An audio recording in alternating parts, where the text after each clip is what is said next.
Welcome once again. In today's lecture, we will learn some important legal concepts.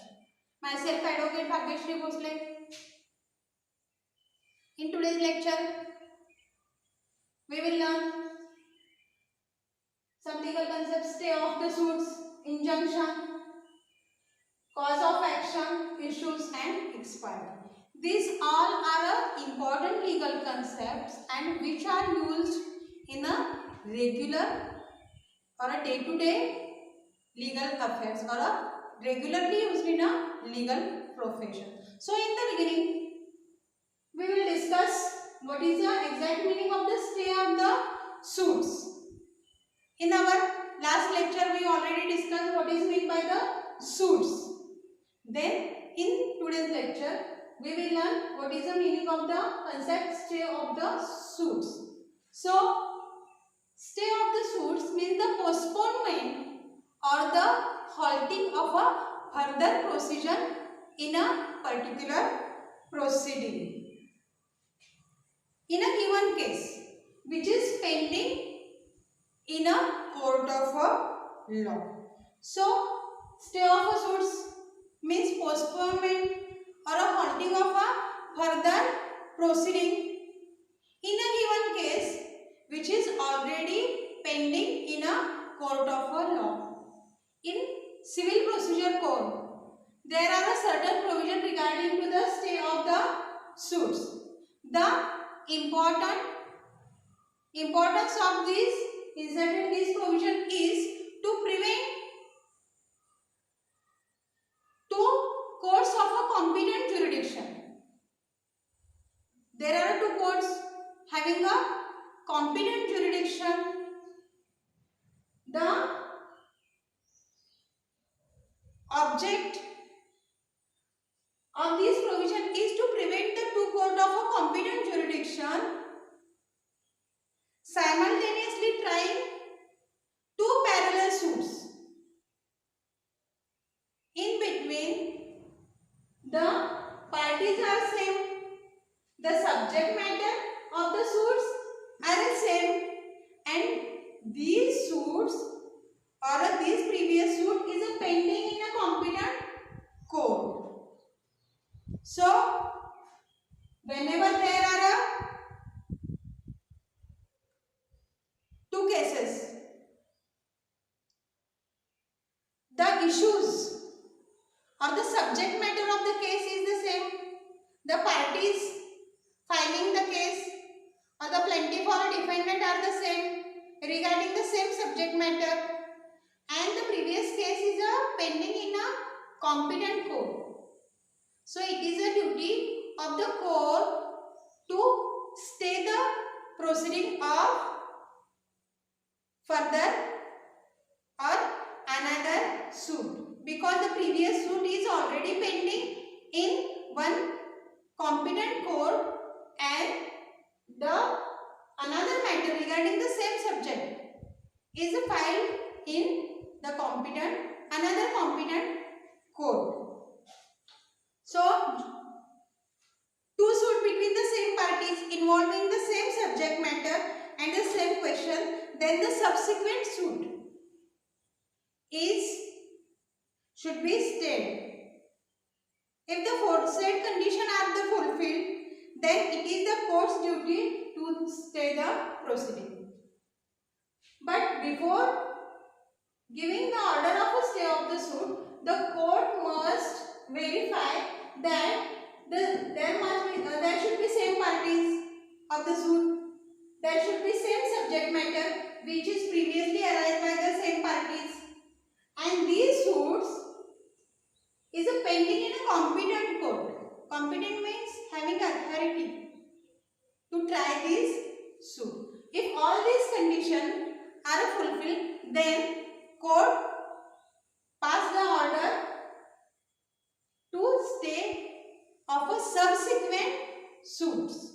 Okay, we will take one example, then we can understand it easily. If there is a contract between A and B, or A enter into contract with B, as per the terms of a contract, B agreed to supply supply raw materials to A, and for this, as a consideration, A already paid certain amount to B. But if B fails to provide or supply raw materials to A, in this event, A files a civil suit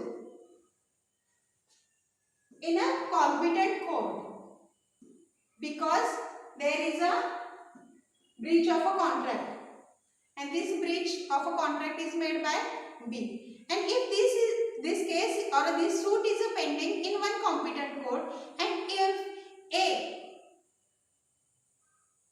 one another suit filed in one another competent court regarding the same subject matter and against the same defendant, at this moment or at this event, the court pass the stay of the suit order. The subsequent suit is stayed by the court because already matter is pending. The parties are same. The question between the parties are the same. So only to prevent the parties to initiate one more suit is stayed by the order of a court. So we can say that stay of a suits. म्हणजेच काय तर दाव्यास स्थगिती देणे. ज्यावेळी दोन parties आहेत त्यांच्यामधला जो वादाचा मुद्दा आहे किंवा एखाद्या विशिष्ट मालमत्तेच्या संबंधातला तो दावा आहे, तो कॉम्पिटंट कोर्ट म्हणजे सक्षम न्यायालयामध्ये दाखल केलेला आहे आणि तो दावा अजूनही जर प्रलंबित असेल आणि अशा परिस्थितीमध्ये त्या दोन्ही पक्षकारांपैकी कुठल्याही एका पक्षकाराने जर समजा त्याच मिळकतीच्या संदर्भातला दावा आणखी कुठल्या सक्षम न्यायालयामध्ये जर दाखल केला, तर अशा वेळी दुसऱ्या वेळी जर पहिला जर दावा प्रलंबित असताना अशाच प्रकरणाचा जर समजा दुसरा दावा दाखल केला, तर कोर्टाला नंतर जो दावा दाखल केलेला आहे तर त्याला स्थगिती देण्याचा अधिकार दिलेला आहे. त्याला स्टे ऑफ सूट्स म्हणायचं. त्याच्यानंतर then we will learn one important legal concept, injunction, not a injunction. Injunction, INJUNCTION. We can say it manai hukum. So injunction is a order of a court. Injunction is a order of a court prohibiting someone to do some act. Injunction is an order of a court so prohibiting someone to do some act or commanding someone undo wrongful act or undo some injury. So injunction is court order. It prohibiting certain wrongful act or commanding someone undo any particular or some acts which already done by him. There are several provisions in the civil procedure code regarding the injunction. An injunction is a judicial process where a party is required to do or refrain from doing something, any particular act. It is the nature of a preventive relief. Preventive relief means if any party apprehends, means fear in his mind that if the another party do or did some act which may cause irreparable loss to him, then at that time he file an application to the court, and at that time court can give order of a injunction. So injunction is a legal order. Injunction is a legal judicial procedure. It is in the preventive nature. Okay. The law relating to the injunction is contained in a specific relief act as well as in the civil procedure code. There are two kinds of injunction. One is a temporary injunction and second is a permanent injunction. So we can say interim injunction to temporary injunction also, because it is or it have effect only till the next hearing date, or it have a effect up to next date specified in a order, or it may be in existence till the final disposal of the case. So it is a temporary in nature. So we can say that temporary injunction. And second kind of injunction is a permanent injunction. When it is a final outcome of the case, after hearing the parties, after examining the witnesses, and after reading all the evidence documents which are produced by the parties, finally the court decide the case on a merits, and at that time if courts give order or a decree, then at that time we can say that it is a permanent injunction. So we can say that manai hukum in a Marathi. Manai hukum means what? जर एखाद्या किंवा दोन पक्षकारांनी एकमेकांच्या विरोधात किंवा एका पक्षकाराने दुसऱ्या पक्षकारांच्या विरोधात जर दावा दाखल केला असेल आणि तो दावा प्रलंबित असेल, समजा आपण एक उदाहरण घेऊयात की हा जर दावा घरावर मालकी हक्क कोणाचा आहे या संदर्भातला असेल आणि दावा आणखी प्रलंबित असताना ज्या व्यक्तीच्या ताब्यामध्ये किंवा जर समजा प्रतिवादीच्या ताब्यामध्ये जर समजा ते घर असेल आणि प्रतिवादी दरम्यानच्या काळामध्ये जर त्या घराचे पाडकाम करत असेल, तर त्यावेळी वादीला भीती वाटते जर समजा हे पाडकाम आत्ताच्या आत्ता नाही जर थांबवलं तर मला कधीही न भरून येणारा म्हणजे इररिपेरेबल लॉस, भरून न येणारा असं अपरिमित स्वरूपाचं नुकसान होणार आहे, त्यामुळे ह्याला कुठेतरी थांबवलं पाहिजे. अशा परिस्थितीमध्ये हा जो काही वादी आहे तर तो कोर्टामध्ये अर्ज सादर करणार आहे आणि त्या सादर केलेल्या अर्जावर आणि दिलेल्या जो जे काही पुरावे आहेत आणि वादी आणि प्रतिवादी यांचं म्हणणं ऐकून घेतल्यानंतर ज्यावेळी कोर्ट आदेश देणार आहे किंवा जे काही मनाई हुकूम देणार आहे, जर समजा अशा परिस्थितीमध्ये ज्या घराचं पाडकाम आता थांबवलं गेलं पाहिजे असं ज्यावेळी कोर्टाचा आदेश येईल आणि हे पाडकाम कधीपर्यंत थांबवलं गेलं पाहिजे तर दाव्याचा निकाल लागेपर्यंत पाडकाम थांबवलं गेलं पाहिजे, त्याला म्हणायचं टेम्पररी इंजंक्शन, तात्पुरत्या स्वरूपाचं इंजंक्शन आहे किंवा मनाई हुकूम आहे. आणि जर समजा दाव्याचा निकाल लागला आणि दाव्याच्या निकालांती जर समजा कोर्टाने सांगितलं की आता हा जो काही जी मिळकत आहे किंवा हे जे वादातीत घर आहे तर ते वादीच्या मालकीचं झालेलं आहे, त्यामुळे प्रतिवादीला ते पाडण्याचा अधिकार नाही किंवा ते पाडू नये असं ज्यावेळी केसच्या निकालांती दिलेला जो आदेश आहे मनाई आदेश तर त्याला परमनंट इंजंक्शन असं म्हणायचं. Then we will discuss about one important legal concept, cause of action. We already discuss there should be cause for initiating action in a civil suit. Cause of action, we can say that cause for action. If any particular person want to initiate a legal proceeding or a civil proceeding against another person, then there should be existence of the cause of action which give rise to the civil suit. So the fact or a set of a fact which a person give right to file a suit for a judicial redress or a relief against another person is called as a cause of action or a cause to take an action or a cause for the action. If there is a no fact, if there is a no cause of action, then their suit cannot be sustained. It is for the plaintiff to prove the existence of the cause of action which giving rise to the right to file a suit. We already discussed one of the examples regarding the breach of a contract. If A and B enter into contract and if B fails to fulfill the terms of the contract, the moment when B fails to fulfill the terms of the contract, that event is called as a cause of action. Then we will take another example. If there are two brothers co-owner in a joint family property, and if one of them demanded or asked for the partition means the divider, and if another brother denied for that partition at that time,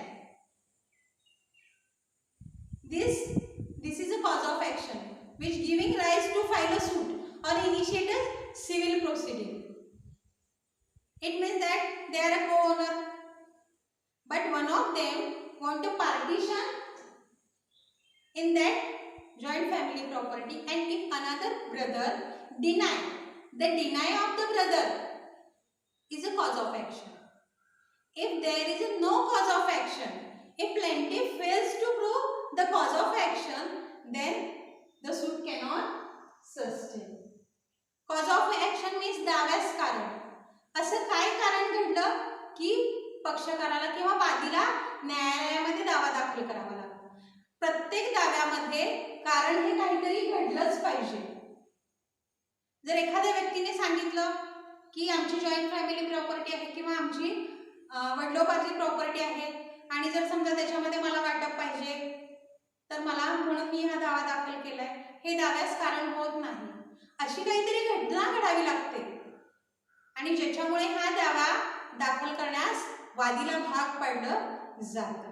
ज्यावेळी joint family property असताना किंवा वडिलोपार्जित property असताना जर एक भाऊ दुसऱ्या भावाला त्या प्रॉपर्टीचं किंवा मालमत्तेचं धडवाटप करण्यास नकार देतोय, हा जो दिलेला नकार आहे, it is called as a cause of action and which is giving rise to the file and civil suit. So cause of action is one of the important ingredient for the filing of the suit. Then last, ex parte. We can say that एकपक्षीय निर्णय और एकपक्षीय आदेश. When a proceeding is conducted in the absence of the defendant. See, defendant is a prativadi. So, when the proceeding is conducted in the absence of the defendant, in spite who remains absent,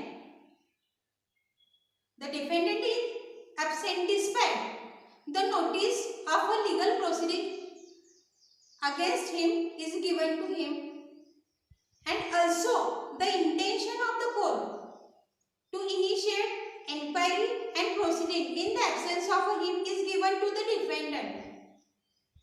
Instead of all this, the defendant not present for the hearing. Hearing means सुनावणी. जर सुनावणीसाठी प्रतिवादी हजर राहिला नाही, त्याला वेळोवेळी सूचना दिलेली आहे, त्याला समन्स देखील बजावलेला आहे, त्याला याची जाणीव करून दिलेली आहे की तू जर हजर नाही राहिला तर तुझ्या अनुपस्थितीमध्ये पुढील प्रोसिजर किंवा दाव्याची सुनावणी होईल. आणि असे असून देखील जर समजा प्रतिवादी गैरहजर राहिला आणि त्यावेळी दिलेला जो काही आदेश आहे तर त्याला एकपक्षीय आदेश म्हणजे एक्स पार्टी ऑर्डर असं म्हटलं जातं. So when a proceeding is conducted in the absence of the defendant person who remains absent despite due notice to attend the proceeding with the clear distinction that the inquiry and the proceeding shall be conducted in his absence, such a inquiry or a proceeding is called as a ex parte proceeding. And ex parte decree, ex parte proceeding and ex parte decree. Decree means final disposal of the suit. So ex parte decree is a pass in the absence of the defendant, because defendant is not presented for the hearing. In the absence of a defendant, when the defendant fails to present or appear in the court for hearing after summons has been duly served on him. त्याला वेळोवेळी summons दिलेला आहे, जाणीव करून दिलेली आहे की या प्रकरणासाठी किंवा या प्रकरणाच्या सुनावणीसाठी तू उपस्थित राहा. जर तू उपस्थित नाही राहिला तर एकतर्फी सुनावणा किंवा एकतर्फी आदेश दिला जाईल. तरी देखील if defendant fails to appear in a court, in spite the summons has been duly served on him. समन दिलेला आहे तरी देखील तो उपस्थित राहिला नाही, तर त्यावेळी जो काही निकाल दिला जातो तर त्यावेळी म्हणायचं x party decree. The x party decree passed against the defendant may be set aside. पण अशा पद्धतीची जी डिक्री आहे किंवा अशा पद्धतीचा जो निर्णय आहे तो स्थगित देखील करता येईल. If the court satisfy that the defendant is prevented from appearing court due to some sufficient reason. सबळ कारणामुळे तो जर प्रतिवादी न्यायालयामध्ये हजर राहू शकणार जर अडचण झाली असं जर न्यायालयाला मान्य झालं तर अशा वेळी अशा जे एकतर्फी दिलेला जो निर्णय आहे तर त्याला कोर्ट स्थगिती देऊ शकते. The term sufficient cause means the cause which is really prevented the defendant from appearing in the court. The accident, the illness of the defendant or the illness of the closer relative of the defendant can be considered as a sufficient cause to set aside the decree, ex parte decree. So ex parte decree is one of the order which is given in the absence of the defendant in spite of giving notice or a summons which is duly served on him. But at this moment also, but in this stage also, court can give a chance to present his case or to heard the cause which prevent him from appearing in the